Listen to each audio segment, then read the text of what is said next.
Morning children, welcome back to online class. और चलिए आज जो मैं क्लास पढ़ाने जा रहा हूँ today, what I am going to teach class, it is a class of 7 and in a previous class we have already learned about the SST of a geography first chapter, that was the environment, lithosphere, biosphere, atmosphere, ecosystem that we have already talked about. चलिए आज जो हम chapter पढ़ने जा रहे हैं, जैसा कि मैंने पहले बताया आपको कि हम लोग पहले ही आपको natural environment, human environment, man made environment के बारे में हम लोग पढ़ चुके हैं। और मैं आज जो बात करने जा रहा हूँ ये सबसे पहले बता दूं कि आज का जो क्लास है बड़ा इंटरेस्टिंग होने जा रहा है। और आप सभी लोगों से यह सबसे पहले एक रिक्वेस्ट करना चाहूंगा कि आप बुक सामने लेकर रख जाए, क्योंकि मैंने अभी जो डिजाइन किया हुआ है और जो मैं पढ़ाने जा रहा हूँ आपको स्टिक बुक के अकॉर्डिंग है और ये बहुत ही इंपॉर्टेंट होने वाला है। सो आपका एक्साइटमेंट और मेरा एक्साइटमेंट दोनों लगभग लगता है कि सिमिलर है, और इस एक्साइटमेंट के साथ चलिए शुरू करते हैं आज से क्लास। और आज का क्लास है उस चैप्टर के नाम से संबंधित है। It is totally related to the chapter's name. What we are going to talk about chapter number 12, inside the earth. Inside the earth. It means in this chapter we are going to talk about the earth. Actually, dear student, there are many type of things day by day in our daily life that have been changed daily, in every day, just like weather, season, month, date, time. So many types of things are daily by daily, day by day changing, but it is depends on us how much we are absorb these all kinds of things. But you know what, on the earth there are many type of changes, but we never be think about that what type of a change inside the earth, what type of a layer earth है।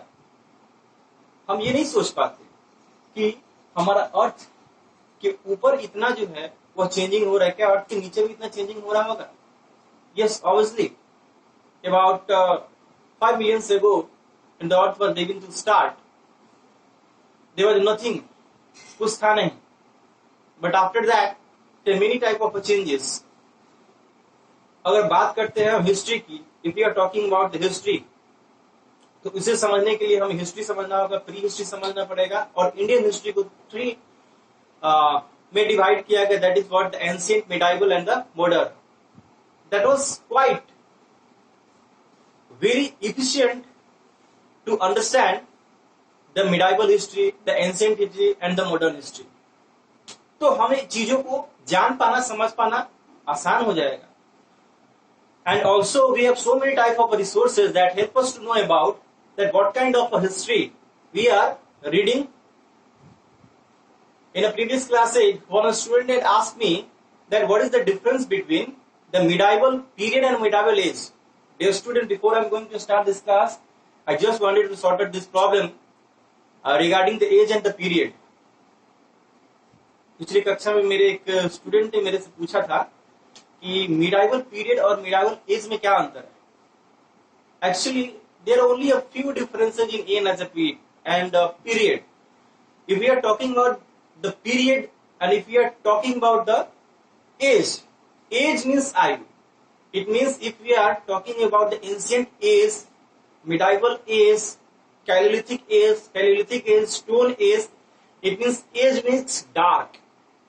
There was no any type of a kingdom, there was no any type of rules and regulations, there was no any types of monuments, there was no any type of any inscriptions that help us to know about any kinds of information. It is just like that the medieval period. If we are talking about the period, we are talking about the kingdoms, we are talking about the sultanate, we are talking about the monuments, we are talking about the coins, we are talking about the inscriptions, stups. These all types of resources that help us to know about the difference between the period and the age. ये हमारा age और period का differences है। Okay? So now dear student, come on the topic. You can see here very easily we are going to talk about the structure of earth. Just see here, structure of earth. आखिर कैसा है structure?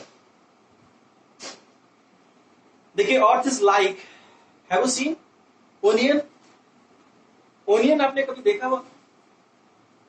Onion जैसे एक layer से आप हटाओगे ना, तो सबसे इनसाइड की चीज जो आपको मालूम होगी, earth is just like that. Earth भी वैसा ही होता है. अर्थ भी एक ओनियन की जैसा ही है, जिसमें डिफरेंट सारे लेयर्स हैं. तो आप, मैंने एक स्केच यहाँ खींचा हुआ है, you can see very easily. आप इसको पहले ही आपने देखा हुआ, तो ब्लू पार्ट हमारा जो होता है वो ओशियन होता है, और ये जो ग्रीन वाला पार्ट होता है वो लैंड होता है. And you know very well that about 71% of land is covered only with water. 71% जो है सिर्फ वाटर ही है. Only 1/3% of a land is covered with crust, जिसपे हम लोग रहते हैं. उनका इतनी है हिस्सा हम लोग को रहने के लिए, बाकी सब पानी है. But in spite of this they are not fit for drinking. इतना पानी रहने के बावजूद भी ये फिट नहीं है हमारे ड्रिंकिंग के लिए. Only 1% of water is fit for drinking, which is always found inside the अर्थ. इसको अंडरग्राउंड वाटर बोलते हैं. 1% वाटर ही है, और उसको भी हम लोग ठीक ढंग से जो है यूज नहीं करते, इन्वेस्ट करते जा रहे हैं, है ना. तो वो तो अलग चीज है. चलिए आज इस लेयर के बारे में बात करते हैं. You can see here very easily that the uppermost part of this layer of this figure, you can say the earth is crust. सबसे ऊपर वाला जो भाग है, जो हिस्सा है, जो सबसे ऊपर वाला हाथ है, तो सबसे ज्यादा हार्ड वही होगा, क्योंकि उसी पर हम लोग खुद रहते हैं. बिल्डिंग इतनी चलती, इतनी बिल्डिंगें बड़ी बड़ी बनाई हुई हैं, इतनी गाड़ियां चलते हैं, रोड्स है ना. ये सारी चीज क्या है? क्रस्ट पे है. फिर इसके इनर में आता है मेंटल, और सबसे लास्ट में आता है कोर, है ना. तो crust, mental, core. You can see here very easily the magnetic layer of the अर्थ. ये 3 लेयर में जो है वो डिवाइड किया गया है. वो है हमारा क्रस्ट, मेंटल और कोर. और शॉर्ट में क्रस्टमेंटल कोर इसको याद कीजिएगा. Okay, crust mantle core. तो हमारा अर्थ का जो लेयर है मोस्टली 3 लेयर में है, ये पाया जाता है. That is the uppermost part of the layer is the crust, and the middle part of the layer is the mantle, and the innermost part of the layer is the layer of the earth is called the core, crust mantle core. ठीक है, इसे मैंने इस picture से आपको दिखाया हुआ, आप इसे देख लेंगे, इसे उतार लेंगे.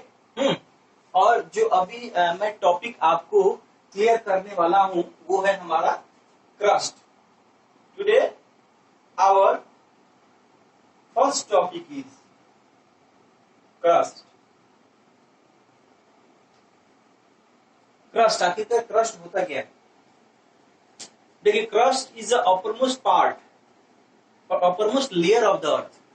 It is a very hard, it is made up of very hard substance. बहुत ही हार्ड सब्सटेंसेस से मिलकर बना होता है, जैसे कि रॉक हो गया, मिनरल हो गया, है ना.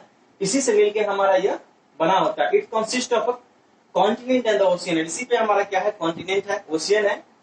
It's average thickness is about 500 kilometre to 3500 kilo. इसकी जो थिकनेस है, इसकी जो मोटाई है, वह यहां तक कितनी? 500 किलोमीटर से लेकर 3500 किलोमीटर तक. फिर है, इट हैज 2 लेयर्स. इसमें भी 2 लेयर पाया जाता है. वो क्या है? एक अपर लेयर और एक है लोअर लेयर. एक क्या है? अपर लेयर है और एक लोअर लेयर है. तो अपर लेयर जो है वो क्या? Upper layer is consist of many. वो क्या है? हमारा पाया जाता है sial. The abbreviation of a sial is क्या होता है हमारा? Silica and the aluminium. And the density of this uppermost layer is about 2.7 gm centimeter cube. तो हम लोग पाया कि क्रस्ट का जो लेयर है वो भी 2 पार्ट में जो है पाया जाता है. एक अपर पार्ट और एक है लोअर पार्ट. तो अपर पार्ट में हम देखेंगे सेल पाया जाता है. सेल मतलब होता है आपका सिलिका एंड एल्युमिनियम. और सेकेंड जो पार्ट होता है लोअर, इसमें पड़ता है सीमा. सीमा मतलब सिलिका और मैग्नीशियम. तो अपरमोस्ट पार्ट का जो एवरेज डेंसिटी है वो है आपका 2.7 जीएम पर सेंटीमीटर क्यूब. और जो नेक्स्ट क्या है? तो लोअर है. लोअर का जो डेंसिटी वो पाया जाता है 3.0 जीएम सेंटीमीटर पर क्यूब। ठीक है स्टूडेंट, आप इसको आराम से उतारे, थोड़ा सा वीडियो आप पॉज भी कर सकते हैं इसमें।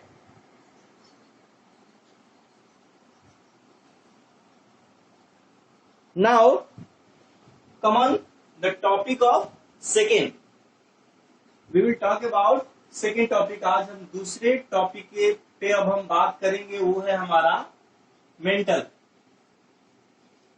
इसका डेफिनेशन हम लोग खुद से बना सकते हैं।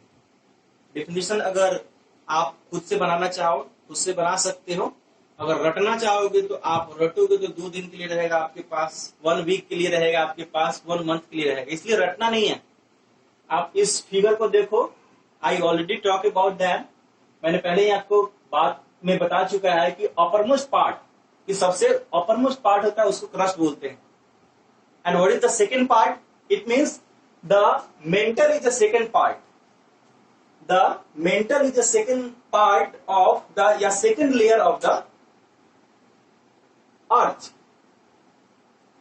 दूसरे बार में हम लोग क्या बोलते हैं ऐसे, the mantle is a type of layer, it lies between crust and core। ये भी हो सकता है, ठीक है, या और भी दूसरे लफ्ज में हम लोग बोल सकते हैं mantle is a type of layer which is always found below the crust। mantle एक तरह का लेयर होता है जो कि क्रस्ट के बिलो यानी कि उसके नीचे पाया जाता है। ठीक है, अभी देखिए इसकी एवरेज डेंसिटी क्या होती है। The average density of this mental is 3.5 GM centimetre cube two 5.5 GM centimetre cube होता है। ठीक है, and the next, the thickness of a layer is 2900 kilometre. It means between the crust and the core it is found the thickness is 2900 kilometre. ये 2900 kilometre core और mantle crust के बीच में यह फैला हुआ है। Okay, and it is made up of A heavy element. वो heavy element से मिलकर, किससे बना हुआ है? तो भाई सोडियम से मिलकर बना हुआ है, मैग्नीशियम से मिलकर बना हुआ है और बेसाल्ट से मिलकर बना हुआ। और ये है, इट कंपोज द SiM सीमा। मैंने सीमा के बारे में होता है सिलिका और मैग्नीशियम। ये सिलिका और मैग्नीशियम से मिलकर बना होता है। क्लियर है? चलिए नेक्स्ट हम देखेंगे, see here, next topic is core। in this class we will talk about only the different layers of the earth। ये क्लास में हम लोग सिर्फ डिफरेंट लेयर्स के बारे में ही हम लोग पढ़ेंगे, और बाकी हम लोग नेक्स्ट क्लासेस में पढ़ेंगे। ये बात मैं पहले ही आपको क्लियर कर दे रहा हूं। और चलिए कोर के बारे में बात करते हैं। हम लोगों ने क्रस्ट के बारे में बात किया, मेंटल के बारे में बात किया, और कोर के बारे में बात करते हैं। तो इसका भी कोई डिफिनीशन मैं लिखने नहीं जा रहा हूं, इसका डिफिनीशन मैं आप ही से लिखवाऊंगा, है ना। तो आप ये लिख सकते हैं कि आपने पहले यहां पे दिखा रहा हूं मैं, कोर इट मीन्स कि this is a type of layer which found in the bottom. तो सबसे नीचे में, it means the crust is the innerest layer of the earth, है ना।